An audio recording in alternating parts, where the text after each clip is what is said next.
مولانا قاسم نانوتوی جو دارالعلوم دیوبند کے بانی ہیں، وہ بچپن میں انہوں نے خواب دیکھا تھا میں خانہ کعبہ کی چھت پر ہوں اور میرے جسم سے دودھ کی نہریں نکل کر ہر طرف جا رہی ہیں۔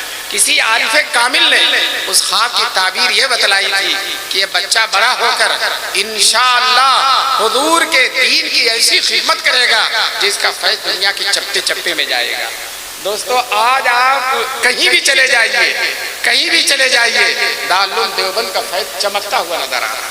ابھی دارالعلوم دیوبند کے بہت بڑے محدث ہیں، 95 سال سے کم عمر نہیں، حضرت مولانا نعمت اللہ صاحب، اللہ تبارک تعالیٰ ان کی حیات میں برکت نصیب فرمائے۔ ان کے ساتھ میں ایک ایسے ملک میں گیا جو دنیا کا سب سے پہلا ملک، اس سے پہلے کوئی ہے ہی نہیں، فیجی، وہیں سے دنیا شروع ہوتی ہے، سب سے پہلے سورج وہی نکلتا ہے دنیا میں، فجر کی نماز سب سے پہلے وہی کی مسجد میں ہوتی ہے۔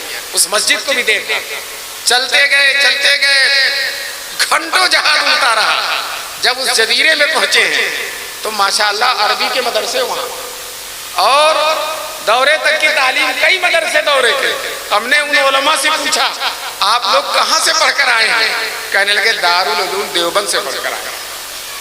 دوستو چپے چپے میں جو ہے پھیلا ہوا ہمارا وہم و گمان بھی جہاں نہیں جاتا، دارالعلوم کے فارغین وہاں پہنچ کر دین کی خدمت انجام دے رہے ہیں۔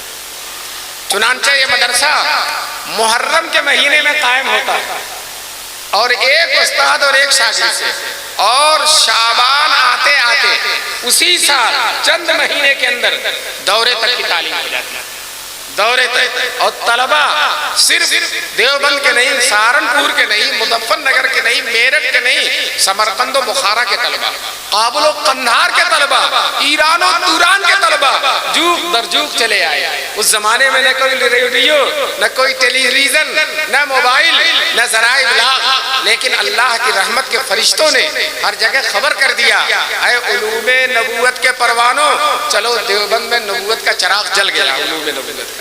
دوستو جوق جدوق طلبہ آنا شروع ہو گئے۔ دارالعلوم دیوبند کے قائم ہونے کے 6 سال دستار بندی کا جلسہ ہوا، جس میں شیخ الہند مولانا محمود حسن صاحب کی بھی پگڑی بندھی تھی، اور دستار بندی کرنے والے، پگڑی باندھنے والے مولانا قاسم نانوتوی ہیں۔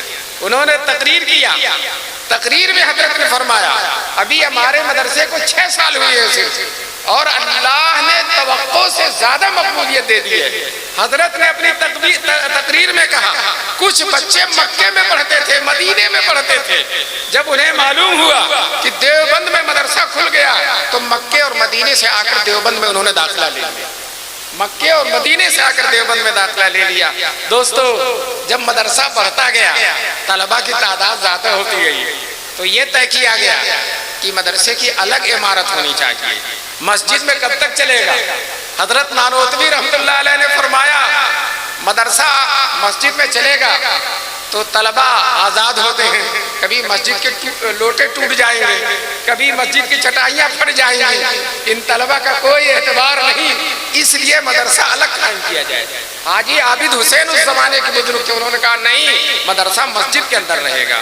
دوستو حضرت کی عابد صاحب کی نگاہیں دوربین نہیں تھی، مولانا قاسم نانوتوی سمجھ رہے تھے کہ یہ مدرسہ مسجد کے اندر محدود نہیں رہے گا، بلکہ اس مدرسے کے اندر کئی مسجدیں ہوں، اس مدرسے کے اندر کئی مسجدیں، آج ماشاءاللہ کئی مسجدیں ہیں مدرسے کے اندر، اور وہ تنگ پڑ رہی ہیں، اور بھی مسجدیں بننے والی ہیں اس ایک مدرسے کے اندر۔ دوستو اللہ تعالیٰ نے اسے بہت مقبول کیا۔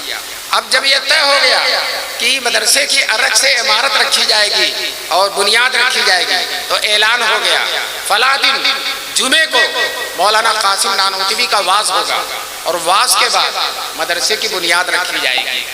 حضرت مولانا قاسم نانوتوی کا پورے ملک میں شہرہ بہت تھا، مقبولیت بہت تھی، لوگ عاشق زار تھے حضرت کے بیان سننے کے مشتاق تھے۔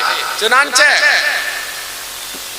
دور دراز کے سارے لوگ اکٹھا ہو گئے، کہتے ہیں اطراف و جوانی کے جتنے اولیاء اللہ تھے سب آ گئے، اور حضرت مولانا قاسم کا واعظ ہوا۔ واعظ کے بعد حضرت نے اعلان کیا اے مسلمانوں چلو مدرسے کی بنیاد رکھ دو۔ چنانچہ لوگ آئے، سب سے پہلی اینٹ میاں جی منع شاہ نے رکھی جو دیوبند کے سید تھے، جن کے بارے میں حضرت مولانا قاسم نانوتوی رحمۃ اللہ علیہ فرماتے تھے گناہ کرنا تو دور کی بات ہے، ان کے دل میں گناہ کا خیال بھی نہیں آیا۔ ایسی پاکیزہ ہستی نے سب سے پہلی اینٹ رکھی۔ پھر دوسری اینٹ مولانا احمد علی شارح بخاری نے، ہندوستان میں سب سے پہلے بخاری چھاپنے والے، بخاری کو عام کرنے والے، بخاری کا حاشیہ لکھنے والے، شرح لکھنے والے مولانا احمد علی سہارنپوری دوسری اینٹ انہوں نے رکھی۔ تیسری اینٹ قطب عالم مولانا رشید احمد گنگوہی نے رکھی، اور جو اصل میرے کارواں ہیں مولانا قاسم وہ دور کھڑے ہیں، وہ اپنے کو اس لائق نہیں سمجھ رہے ہیں کہ میں بھی رکھوں بنیاد، عاجزی اور انکساری بہت زیادہ ہے، دور کھڑے ہیں۔ لوگوں نے کہا حضرت ایک اینٹ آپ بھی تو رکھ دیجئے۔ لوگوں کے شدید اصرار کے بعد چوتھی اینٹ مولانا قاسم نانوتوی نے رکھی۔ اور دوستو اس کے بعد ان حضرات نے اللہ سے دعا کیا، بار الہا تیرے یہ ضعیف ناتواں کمزور بندے جو کچھ کر سکتے تھے انہوں نے کر دیا ہے، اب اس مدرسے کو قبول کرنا، آگے بڑھانا اور اس کو دین کا خادم بنانا اور اس سے اپنے محبوب صلی اللہ علیہ وسلم کے دین کی خدمت لینا، بار الہا یہ آپ کی قدرت ہے، آپ اسے قبول فرمائیے۔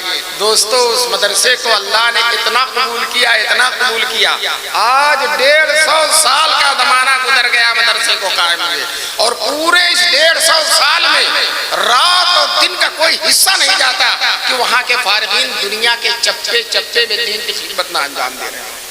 آج یہاں رات ہے تو کہیں ملک میں دن ہوگا، آج یہاں کہیں صبح ہے تو دوسرے ملک میں شام ہوگی، اور ہر جگہ ہر ملک میں الحمدللہ تواتر کے ساتھ، تسلسل کے ساتھ، انقطاع کے بغیر الحمدللہ دارالعلوم دیوبند کے فارغین خدمت انجام دے رہے ہیں۔